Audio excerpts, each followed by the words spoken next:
So welcome everyone. My name is Isabel. I work at the National Renewable Energy Laboratory, and welcome to this third installment of the peer-to-peer India Power Series. We have a great event today. So just a couple of the housekeeping items. This is a Q&A and panel-driven event. So if you have thoughts, please feel free to put them into the chat.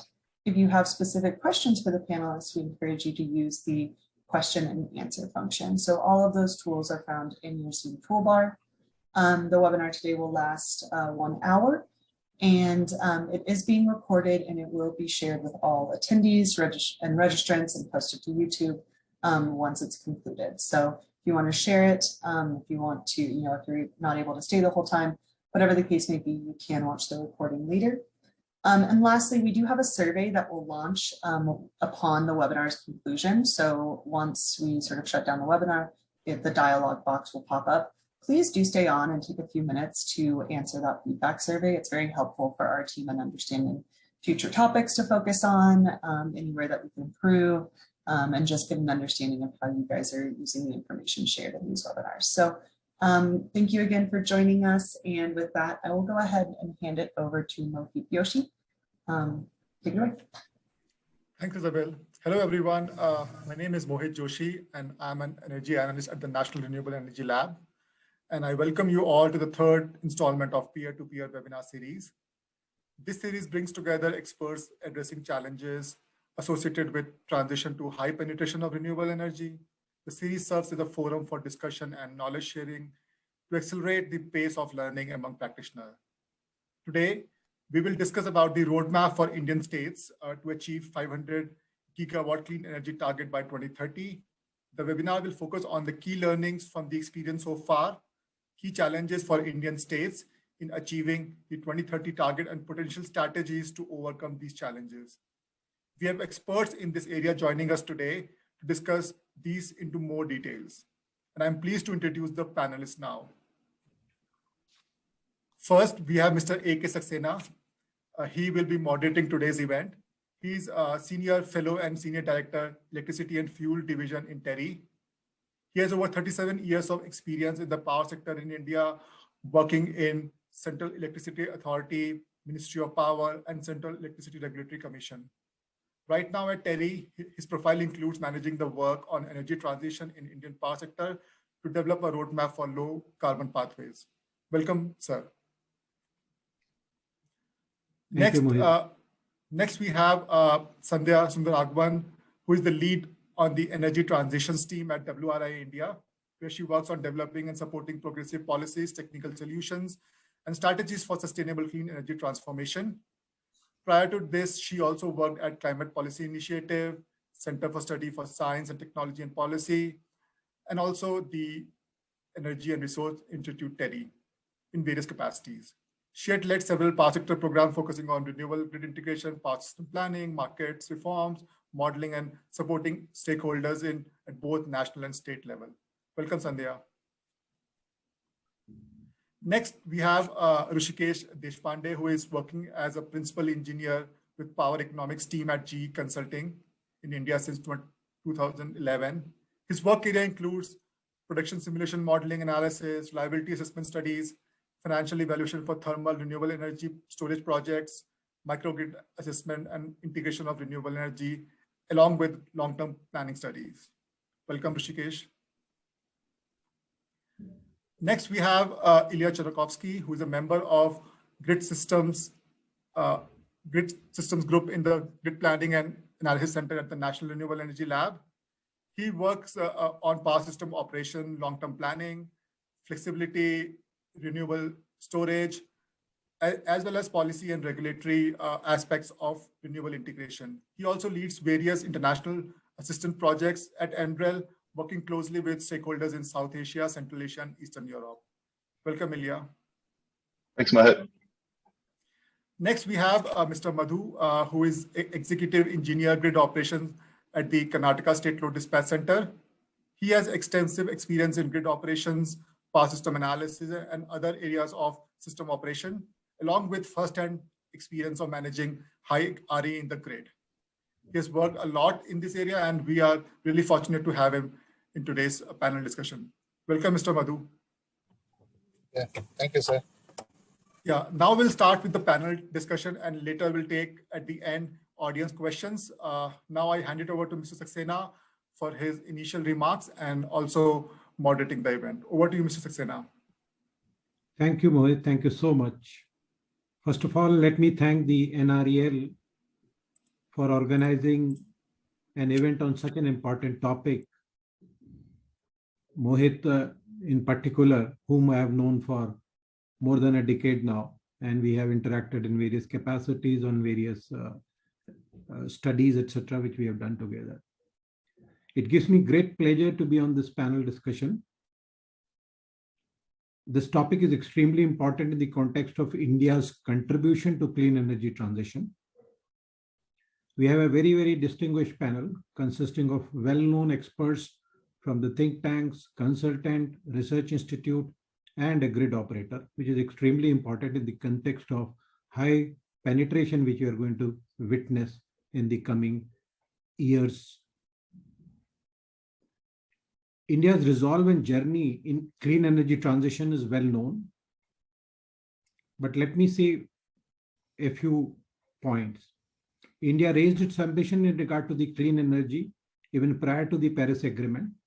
Target for solar energy was raised from 20 gigawatt to 100 gigawatt, and the overall target for the renewable energy was raised to 175 gigawatt by 2022, comprising another 60 gigawatt from wind and 10 gigawatt from biomass and 5 gigawatt from small hydro.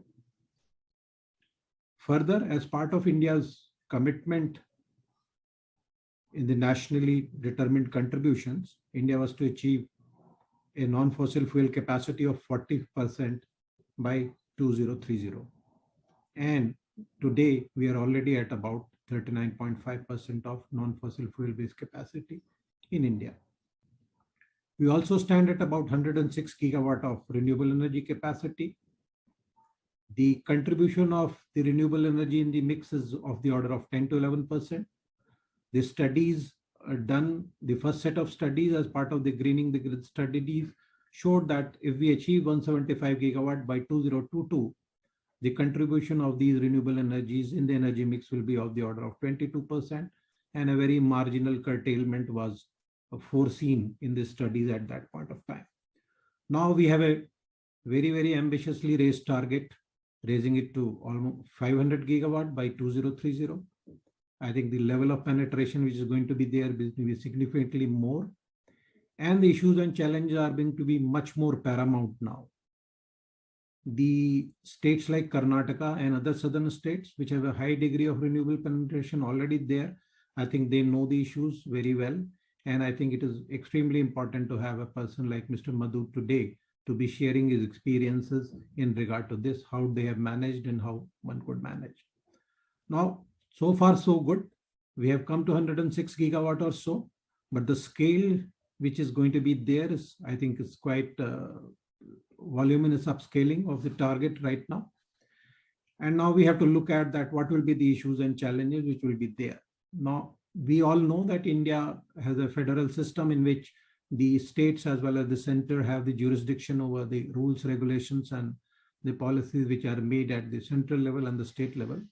A number of important initiatives have been taken at the central government level, and a number of states have taken a number of initiatives. Now, it is now the time to see that how do we implement that, and the implementation is at the state level. And that is what is extremely important in the context of today's discussion, that how do we reach the roadmap, how do we reach 500 gigawatt, what all do we need to do from technology perspective, the policy perspective, the regulatory perspective, and even the contractual perspective, etc., whatever one could talk about. So with this small introduction, I would like now to invite all the panelists one by one to be sharing their initial impressions in regard to the key policy, regulatory, and technical level interventions, which could be there at the state and the national level in this journey what we have. And may I now first request Sandhya to be giving her thoughts. Thank you so much, Saxena ji. So yeah, I mean, what we have seen is RE has grown multifold, right? From 10 gigawatt to 100 gigawatt and span of that 10 to 15 years if we see from 2005. And I mean, this could not have been possible without very clear national level policies, and which have actually given that long-term direction and confidence to investors, to markets, to policymakers, and various other stakeholders. So some of these measures like must-run status, RPO targets, faster and easier clearance processes, fiscal incentives, and definitely the landmark achievements like the All India Synchronous Grid or the All India Power Market that we have right now, and some of these market mechanisms which have recently come up. I think all these, and apart from that, we also have missions, right? So various, like we have hydrogen mission, we have we have storage, and there are talks about introducing green hydrogen. On the technology front, there have been a lot of developments, and we have Atmanirbhar Bharat. So I think in terms of policies, in terms of mission, there has been a very clear direction that we see from the central level. But at the same time, obviously, there have also been challenges in implementing some of these. So with must-run status, we know that there have been curtailments, which has dampened investors' confidence in certain places. Even though we have RPOs, there is not much of an enforcement.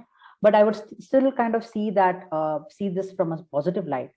And like one of my colleagues actually quotes, that it's not always about the destination. It's also about the journey.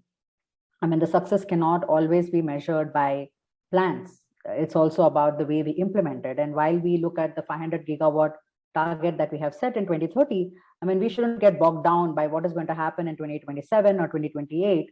It's going to be important to see what we can do now, and how utilities are going to play a very crucial role, how the entire ecosystem, how these different electricity institutions and development agencies, nodal development agencies are going to play a very crucial role in decarbonization of the sector.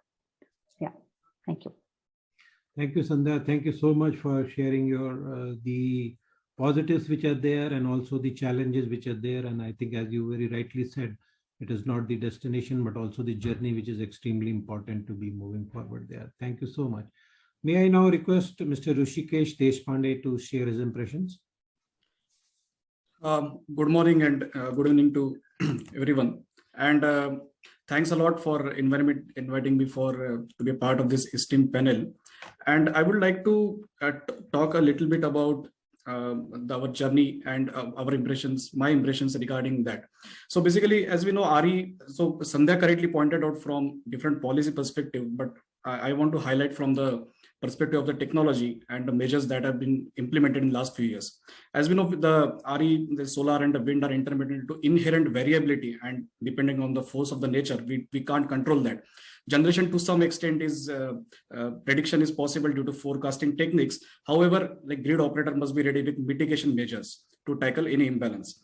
So, and we see that higher share of RE reduces the inertia, system inertia, as the conventional generations are replaced by the RE generation.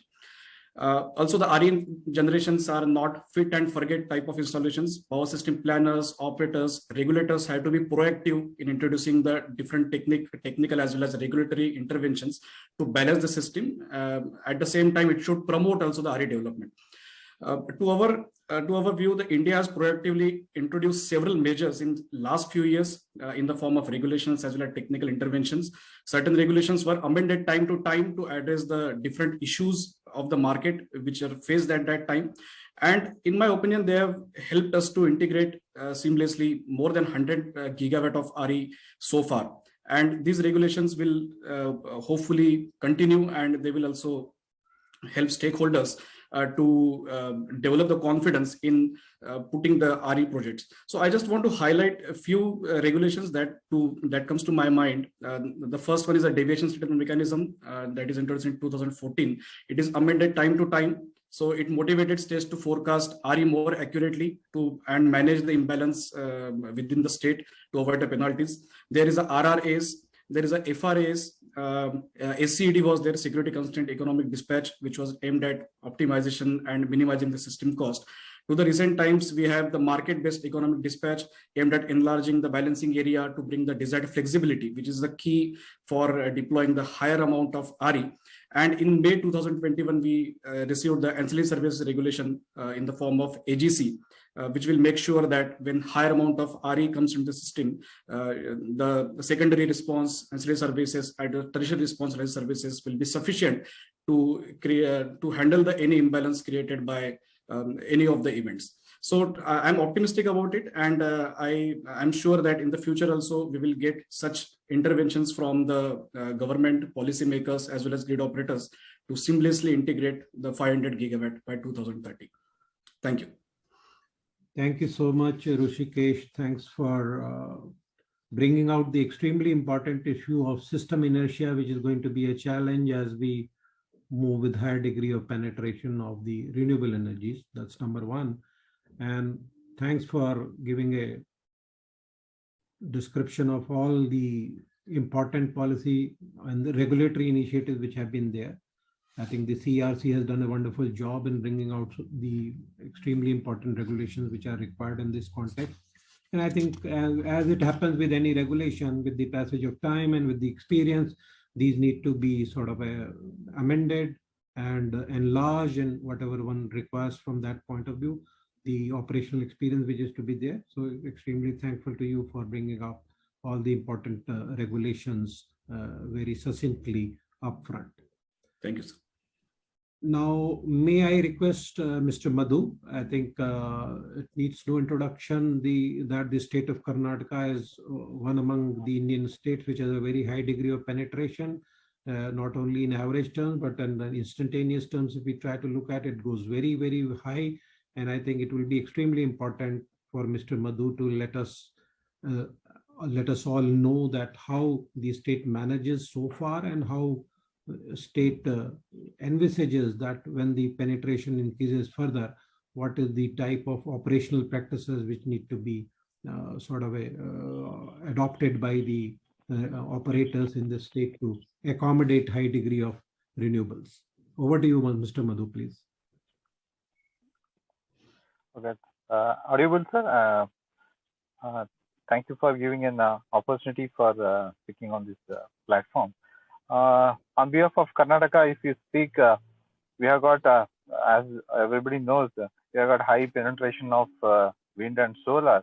Just from past 2018, we have to here, we have got an installed capacity of around 13,000 megawatt of combination of wind and solar. So as the policy makers have made it as a must-run case. So a grid operator has a better challenge, how to accommodate these REs even during the monsoon period where we have got a high resource of hydro, because Karnataka is rich in having around 3,000 megawatt of hydro resource. So Karnataka is almost blessed with the balancing reservoir of 3,000 megawatt of hydro, where we can have a variation from 100 to 3,000 within a span of 30 seconds. So it's a good, better challenge. What we are facing here is, since it's a must-run case, the balancing of these generation and accommodation is very difficult. When we started in 2018, we made a lot of backdown also, if everybody knows that. But now what we have done is market mechanism also made us help us to reach the boundaries. So whenever we find a high scheduling part like wind or solar, so in this part we have made the power trading also, so that the high penetration of wind and solar can be accommodated in that particular block. So it's not a day in 96 blocks, all the 96 blocks have an equal penetration. So it's very challenging for the grid when the high penetration happens at a particular block, how to back down these ISDS generators or state-owned generators, how to vary my hydros. So these are the better challenges which the grid operator has to face when there is a high penetration of wind and solar. So as we now the India is planning around 500 gigawatt of RE. So what grid operator is accepting here is how to accommodate these RE, not only in state of Karnataka, wherever RE states are there, how to accommodate these is a bigger challenge which has to be accommodated in the policy making. Thank you, sir. Thank you, Mr. Madhu. I think in between, I sort of slipped from my mind that there is to be a poll question. So may I now request the organizers from the NREL side to put up the poll question and let all the attendees, may I request them to give their response to this. The question is, what has been the biggest enabler in the growth and integration of renewable energy in India? The options are whether it is a policy support from central and state governments, regulatory environment, or the technology improvement and ability of RE to provide grid services. The fourth option is whether it is the cost decline of the renewable energy. The fifth one being, is it due to better planning and operations, or is there any other factor which has enabled the growth and integration of RE in India? So may I request all the attendees to select the appropriate option, what they feel about, and we will wait till we get the result of the polls.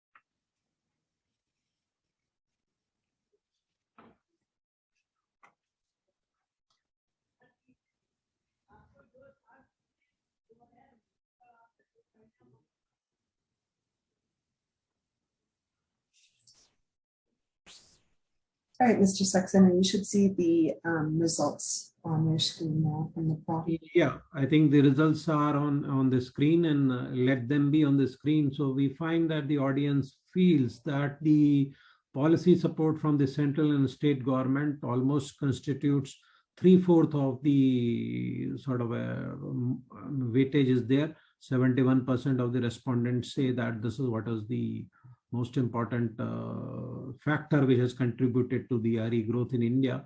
The second one comes as the cost decline of renewable energy. 8% of the respondents are of the view of that this is the cost which has helped the growth in India.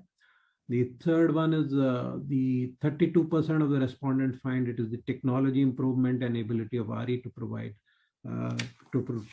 grid services. The fourth one being the regulatory environment, and the fifth one being better planning and operations. So I think extremely thankful to the attendees to be giving their response. It will help the NREL and all of us to be shaping our impressions and trying to factor them in as we move forward in making our own impressions and the studies in regard to this subject matter of the clean energy transition in India. Thank you so much.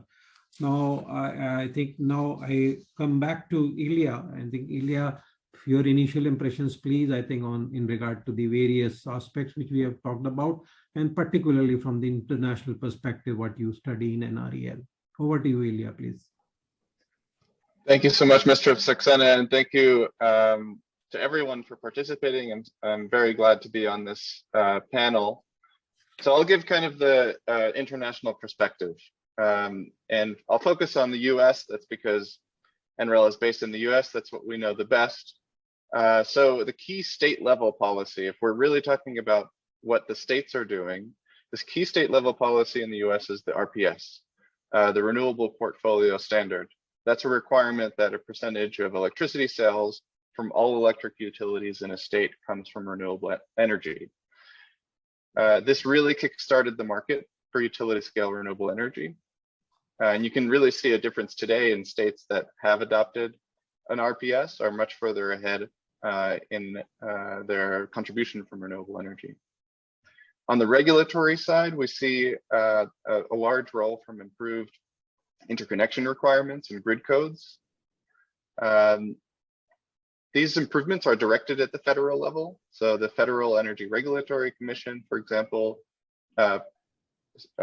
it sets the standards, but then those standards are regionally adopted by regional organizations like the independent system operators. On the technical side, a large role has been played by technical improvements in the control room. So Mr. Madhu already spoke about these, but renewable energy forecasting, including distributed renewables in the load forecast, using targeted curtailments. Those are the kind of low-hanging fruit on the technical side.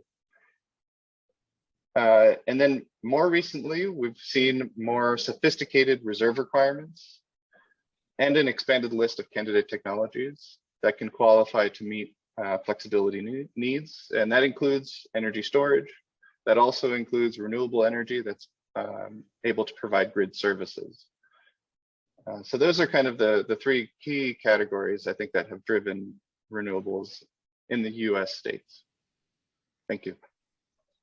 Thank you so much, Ilya. Thanks a lot for bringing out what has worked extremely well in the United States and what are the important dimensions which one need to be taking note of as we move forward. Thank you so much to all the panelists for giving their impressions. Now, I would like to now once again request Mr. Rushik Deshpande. Now, the question what we have is that we have come from about a very marginal level of renewable capacity to now about 106 gigawatt today. And there have been policies which were aiming at so far to be getting to a target of 175 gigawatt by 2022. And now we are going to be aiming to be achieving 450 or 500 gigawatt by 2030.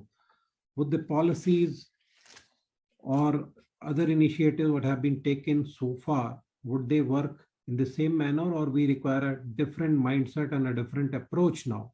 Because it's a huge upscaling now.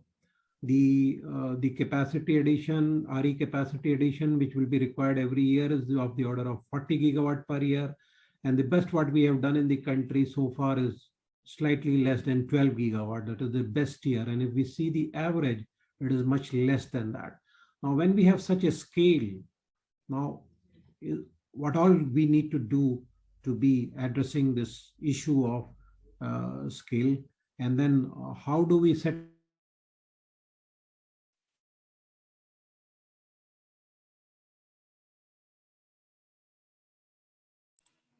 I think we lost Mr. Saxena connection. So maybe I'll just take over for the time being. He joins back. So Rishikesh, you have heard the question, your response.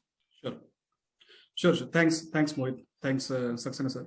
So, in my opinion, yes, the target setting is important, and 175 gigawatt of RE by 2022, and we are in 2021, and we are at around 106. That is significant process.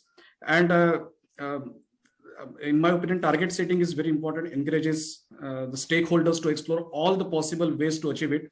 And in the context of RE journey of any country, specifically to India, there are different ways that can be explored, including the balancing mechanism, RE forecasting techniques, financial aspects, manufacturing and procurement of RE equipment, etc. So, to answer the question, we recently concluded, so I want to answer from one of the study that we recently concluded for the World Bank Group. And we looked at India's RE journey to 2030 and beyond. So one of the findings was that there would be requirement of substantial energy storage systems in the country, both long and short duration of discharge, and which can be in the form of the pump storage hydro, known as PSH, or a battery energy storage system. So ESS definitely will help reducing the RE curtailment, flexibility, and also can offer the reserve. So these are the issues even we faced while achieving the target of 175, but they might be more prominent in the coming time. And considering the long lead time of some of the ESS technologies like PSH, the renewable target setting will definitely help us to quantify and plan the requirement of storage for individual states, considering the state level targets.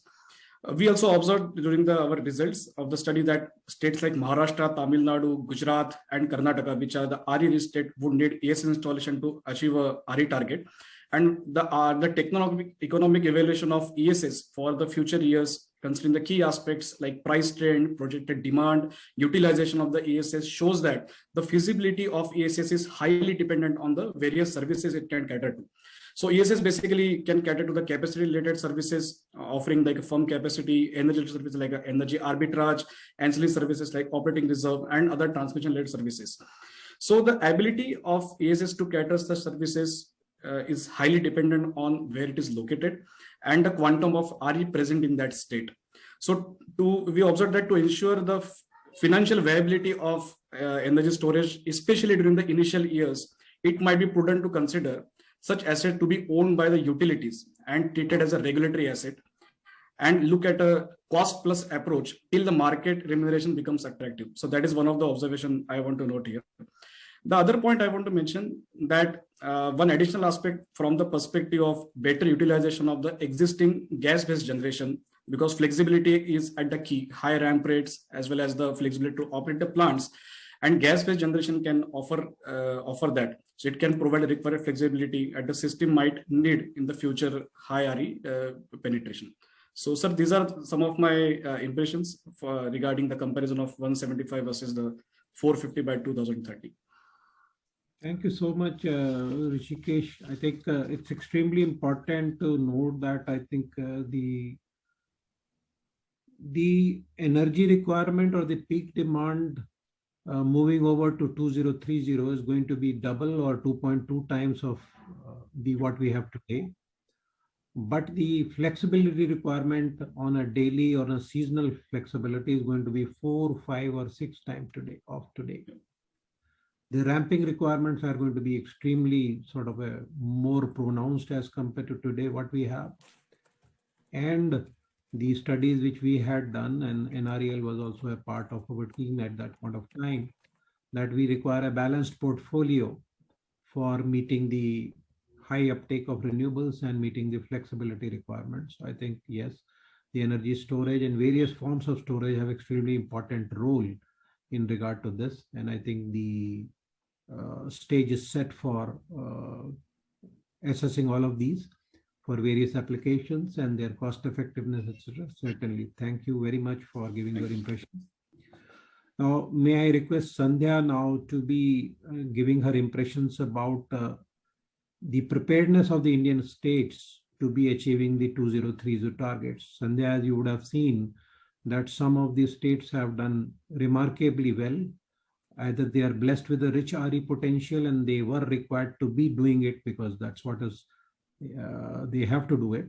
But some of these states who are not so blessed with the RE potential, rich RE potential, they still find it a challenge to be having a good understanding that what it would take for them, not only in terms of operation, but also in terms of cost effectiveness and the landed cost of power, which is there. The people, they are just not comparing the reduced cost of the renewable energy generation plus storage. They also try to factor into the cost of transmission, cost of balancing, cost of the flexibility, which is to be there. The power plants are to be made much more flexible, and there may be startup cost and other costs which are associated with the part load operation, etc. So I think I would be requesting you to give your perspective, how well prepared the Indian states are and what they should be doing moving forward so that they can get a good grip of the issues and challenges and they prepare accordingly. Over to you, Sandhya, please.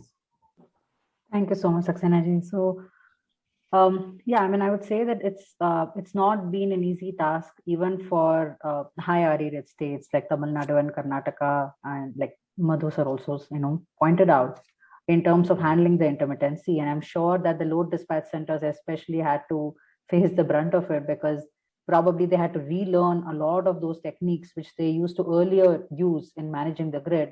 And then now, when RE share has increased to like 40 to 50% of the entire mix, I think the kind of techniques that they are using, they have to kind of relearn it. So I think going forward, also states would have to start maybe thinking about resource adequacy, and they need to start integrating resilience in their planning, because with respect to be it a rural area or an urban area, we do see natural disasters. We have seen floods in Tamil Nadu lately, and I think that kind of emphasizes the need for integrating resilience in infrastructure planning, especially the electricity infrastructure planning. So I would say that should be a bottom line in terms of having, when you're actually talking about this integrated long-term planning solutions. And again, it's not just about energy transition in terms of moving away from fossil fuel to RE, but it is also the way these electricity institutions need to operate and approach these challenges, because utility of 2030 is going to look very different. So we need to say it more from a systems point of view. So, I mean, and especially when we are talking about states where there are, access issues and there are reliability issues, I think that there are challenges from, states' perspective, especially keeping the development priorities in mind. And COVID-19 especially has shown us that there are, additional challenges due to migration, due to impact on livelihoods.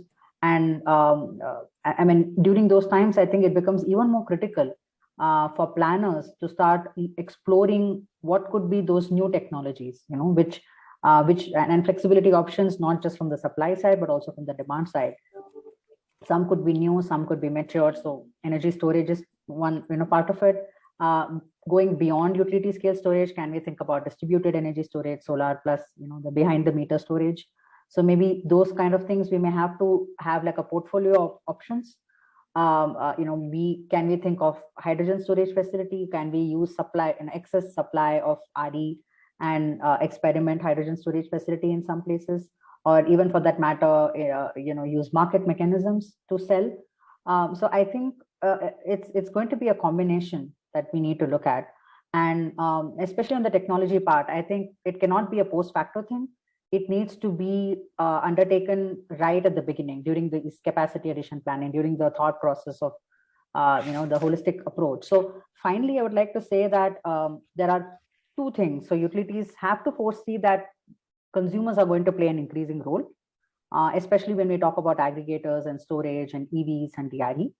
And utilities and policymakers, that's why need to adopt a more holistic system-based approach, especially at the decision making and at planning stages. So I think that's going to be very critical, no matter which state we are in. And they can definitely learn from, the states who have already implemented certain things.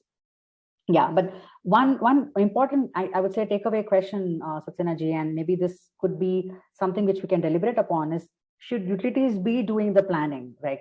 Or should it be like the state government and the departments? Like, can the state set the policy and guide the utilities, and utilities are there to kind of provide inputs, and they are the implementing agency. So I think this whole responsibility versus accountability, and how should we actually do this process, especially when we talk about RE, I think that's also something which requires attention. Thank you.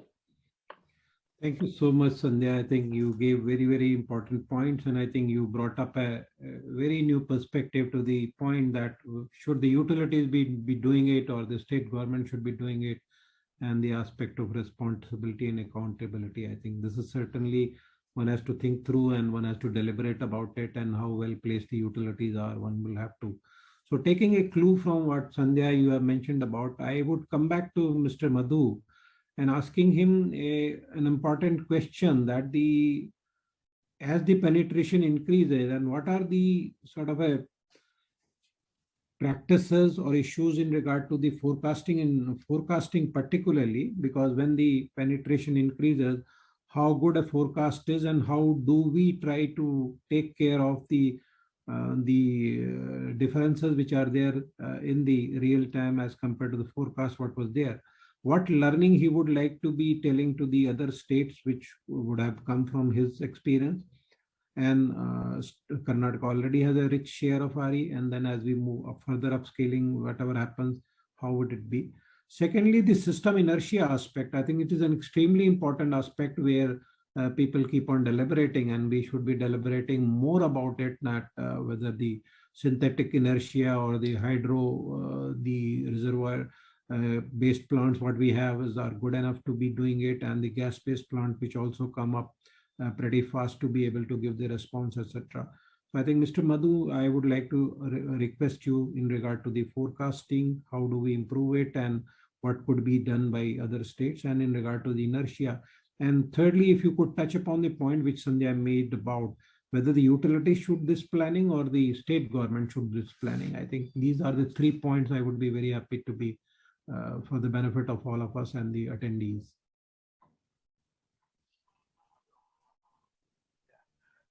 Thank you, sir.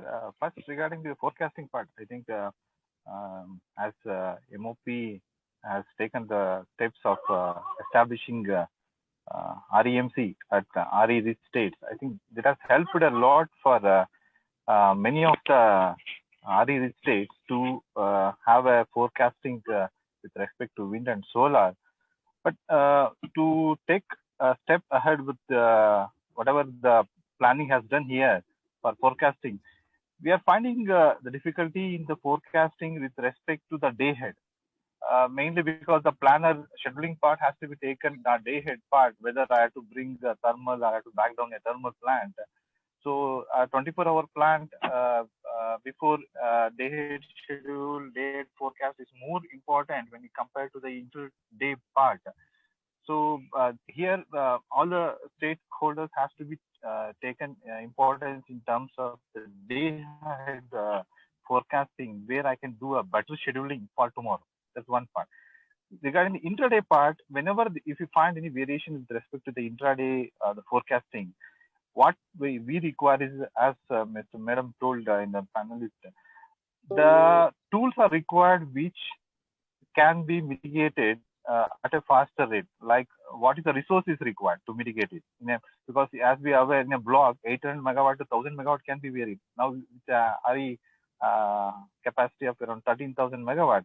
So if we think about 500 gigawatt has been in the grid, so the variation of ramp up and ramp down will be very much. So the concentration, what we are doing here is we are to want to bring like pump storage plants and battery storage systems in, and also hybrid. If you go with a hybrid RE combination, we can even utilize a better utilization of the transmission network also, so it cannot be kept idle in the night time and only utilized in the solar period. This is one part, and forecasting has to be improved day by day, and the RNC is helped for us in the state of Karnataka for achieving this. The second part, as you rightly told, the planning part, who has to take part here? So I cannot tell that planning has to be done either by utility or the state. So it's a combination of both the people, because both has got their own advantages and disadvantages. So if you sit together and both plan together, you can achieve this target in a smoother way, and also the grid in a grid balancing mode, both can be taken in a absorbing mode. Otherwise, it will become like a disturbing mode, where you can find that some of the parameters cannot be consumed. Like if it's simple to speak about like voltage issue. So we do in future we find more on the issue with respect to the voltage point, where we find inertia of hydro can absorb more reactive power, and in terms of like RE plants. So the policy doesn't suggest for them to what the quantum of reactive power they have to be injecting or absorbing from the grid. So at the night mode, it will go for a higher voltage, and at a solar period may go at a low voltage system. So this has to be mitigated by a combination of policies made for them also to support the grid. So not only for the just pumping the power into the grid, they have to balance both with the grid, and also they have to be in the grid. So any disturbance happens to the grid, they will also be lose the generation. So inertia is very important part of the system, where these RE plants can be accommodated along with the high inertia generation plants. Thank you. Thank you, Mr. Madhu. Thanks a lot for very clearly telling us the challenges which are there, the great help which has been there with the help of REMCs, and what we need to be doing as we increase the RE penetration into the system. May I now request Ilya to be touching upon the very critical point of what all the international community can help to support the high RE penetration, what drawing from your experience and learning from different places. Now India, as we know that it's about 10 to 11% now. Some of the states have pretty 30-35% RE penetration on an average, and the instantaneous being much more than that. So I think over to you, Ilya, for sharing your experiences. How could we get to know from the international experience? Sure. So I'll highlight a few things that the international community is doing. First is increasing availability of development bank financing. The second and important piece is technical assistance and capacity building for the power sector transformation. So I'll mention one piece specifically, which is something called the Global Power System Transformation Consortium, or GPST. This is a group of system operators from around the world who have experience operating very high contribution renewable energy systems, and they're providing technical assistance to other system operators that want to do peer learning, understand how the experience has gone in other places like in California, in the UK, in Australia, and to really share those lessons learned. Another piece is increasing access to open data and tools. So tools that are free to use and open source that can be used in improving the power sector planning and improving the operations in the control room. So those are the key highlights internationally that I'll mention.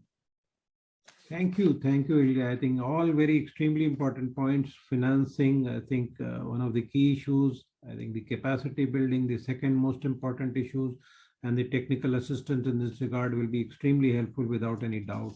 And of course, the Global Power System Transformation Initiative, I think it can help the operators very, very significantly. And the apprehensions which they have, I think will be allayed to a very large extent. And of course, the most important point of data always remains there, and how much data should be available. As much as it is available in the public domain with a good reliability, all the research community knows that that is what is extremely important about. Thank you so much, Ilya. Now, may I request the NREL team to put up the second poll question, and may I now request the attendees, all the attendees, to be responding to this. The question I would read for the benefit of all: which of the following would be the most important in achieving 2030 clean energy target and high renewable energy penetration from the perspective of Indian states? First choice is in regard to the consistent policy and regulatory environment. Second, improvements in the power system planning. Third one is improvements in power system operations. Fourth one is about improved forecasting techniques. And the fifth one is more grid services to manage RE variability. And if you think there is any other attribute or the factor which is there, please tick on the last one. So we would wait for the response from the attendees.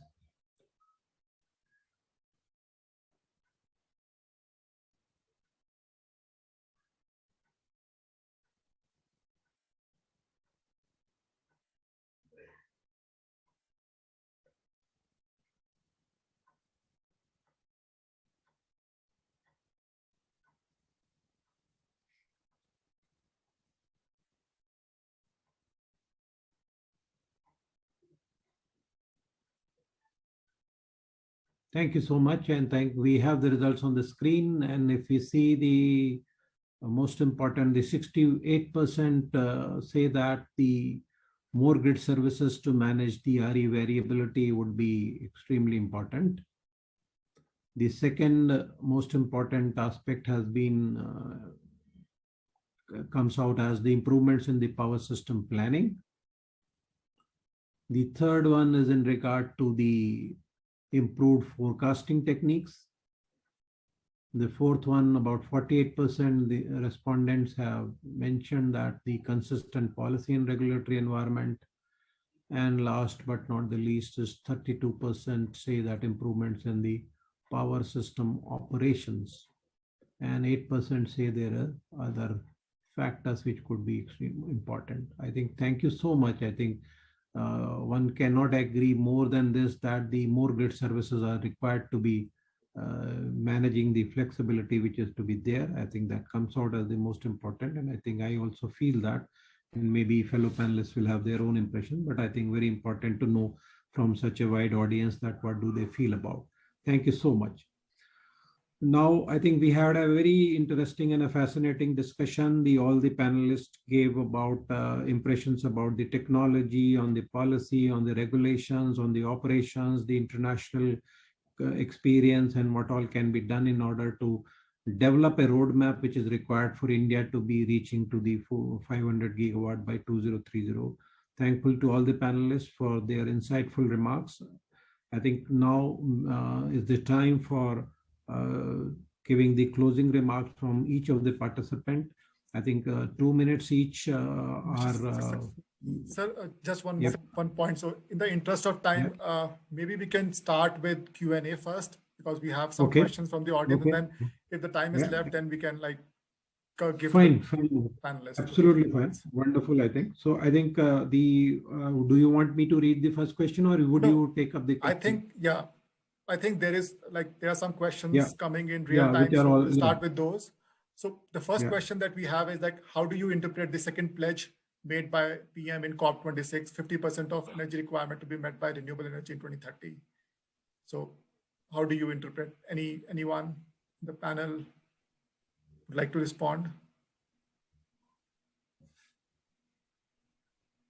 Sandhya, would you like to respond to this? So I think there was a correction, right? It was more which was coming on the capacity side of things rather than the energy part of it, if I'm not mistaken. But I mean, the idea is, yes, I mean, we are right now at a crossroad where it's not just about, the pledge, right? It's not just about that target. Yes, it has, the 175 has helped us kind of achieve like 100. And yes, we are having those targets, but then in terms of interpretation, I would say that, it's, I mean, there are some issues in terms of, there's this planning which is happening at the thermal, that there are states which are going for thermal capacity additions in addition to RE capacity additions. And, I mean, there are challenges with respect to, how do you manage the grid? There are challenges with respect to flexibility, whether we have the flexibility options. But then the idea is, I mean, we have all the right elements, and it's just that we need to take that holistic system-based integrated planning approach to kind of achieve this. And we need to obviously see which states can, depending on their development priorities, which states would go for what type of technology and how they can leverage these different mechanisms to do it. So yeah, I mean, it's something which needs to be obviously thought through. And it's not just about setting targets.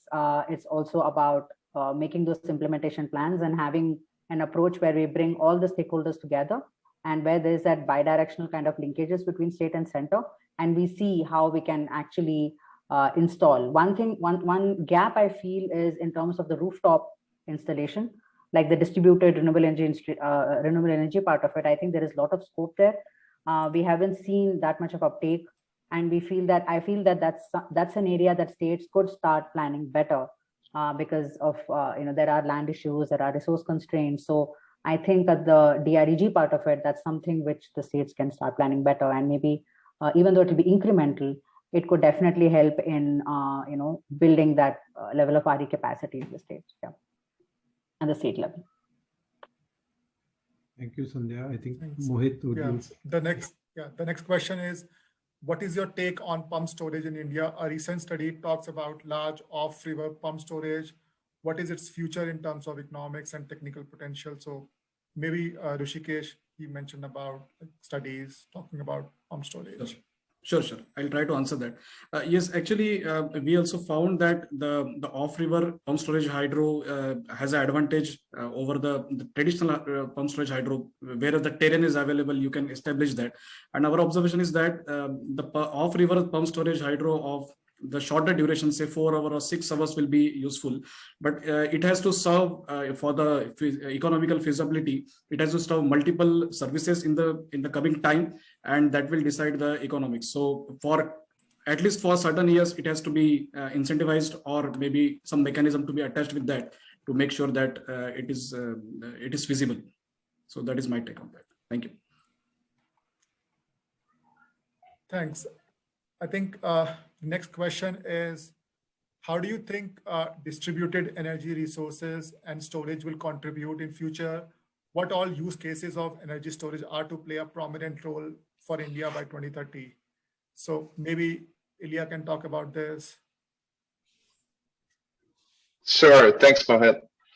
So I'll take the last question first about energy storage. So we see really big opportunities for energy storage across the globe. And a lot of this is driven by the really dramatic cost declines in the cost of lithium-ion batteries. And with those cost declines, we're seeing increasing applications for energy storage, for grid management, for peaking capacity. So displacing the need for additional thermal for peaking. And then also energy arbitrage. If you have excess generation during the middle of the day, you can use that to store energy in a battery, for example, and shift it to the peak hours. So this energy arbitrage can both help to reduce peaking costs and the overall cost of electricity for end-use consumers. It can also, at the same time, provide grid services like frequency management and frequency response. So I think that there are a wide range of uses, as others have already mentioned, for energy storage, and it really depend on a location basis how much is cost effective. As for your question about distributed energy resources, from the system operator side, for the most part, they have seen distributed resources as a reduction in load during certain hours, right? So it's really an impact on the demand side. Some system operators that are dealing with much higher penetrations of renewable energy of solar on the distribution grid are actually including the forecast of distributed energy in their generation side so that they can forecast in the day ahead how much solar will be coming from the distribution grid. So those are some examples. Thanks, Mohit. Thanks. I think the next question is, what would be the role of demand flexibility and electricity markets in achieving India's renewable goals? So maybe Mr. Madhu, you can take this question on demand flexibility and markets in achieving India's renewable energy goals.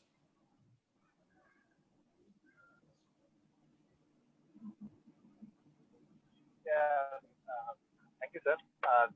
Regarding the demand flexibility, as we are aware,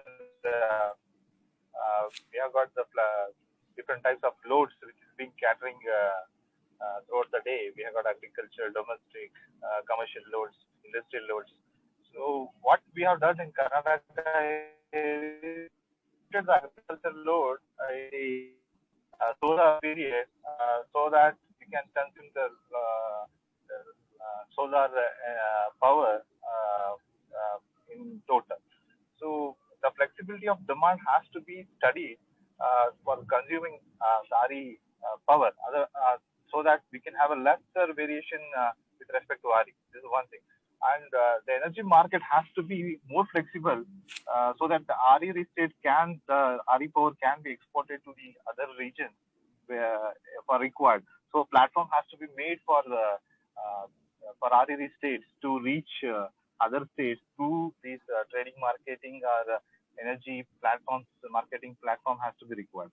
So this is our view on this regard. Thank you. Thanks. So I think in the interest of time, we have just 2 minutes left. So Mr. Saxena, we can take the closing remarks from each panelist and ask them like for 30 seconds to close. Yeah, sure. Thank you so much, Mohit. I think over to you, Sandhya, first. I think what would you like to be saying as a closing remarks on the roadmap for India for achieving this ambitious target? Sure. Thank you, sir. So, I mean, we have seen that certainly, I mean, there have been, we have listed out challenges. We have also listed out opportunities. I would say that we need to look at synergies with other sectors as well. I mean, we need to find ways where renewable energy can kind of support development priorities and challenges. We can think of climate adaptation at state level and see renewable energy as a source for providing jobs, for building, the skill force, for better resource management, and not just in electricity sector. So we need to see that synergy of the RE in electricity sector along with RE for agriculture, RE for public health. So I think that is important now. And with the pandemic, I think we have learned that renewable energy could, prove as a lifeline, and we saw that in Tamil Nadu. So I think we could kind of consider use cases, and we could see how we can utilize RE for supporting development priorities and challenges at the state level. Thank you, Sandhya. Thank you so much. And may I now request Mr. Rushikesh to be giving his closing remarks. Sure, sir. So my take is like you asked the question in the beginning, that what is the difference between 175 in 2022 and 450 in 2030. So So the challenges, as we discussed, are pretty much same. Three possible challenges from our side is the RE curtailment, because there might be a huge RE coming in when the demand is low. And to manage that, to reduce the curtailment would be the key to integrate more RE. Other than that, in the studies, we have seen that the interstate networks, interstate transmission lines are working very well for the future as well for certain assumptions. But intrastate transmission line would pose a challenge in evacuation of the RE, specifically those are connecting RE plants with the load centers, and of course the requirement of the flexibility and availability of sufficient operating reserves as well as the ramping capabilities. So in view of that, we have I have 2 points is the retrofits that can be done for the existing coal plants if they are available. So the recovery mechanism can be improved. Additionally, the gas availability in the right place in India can help to utilize the existing gas-based generation for the flexibility. And of course, the feasibility of off-river and low-duration discharge PSH can be advantageous in terms of the flexibility supplied by the PSH. So thank you. Thanks a lot. Thank you so much. Now over to you, Mr. Madhu.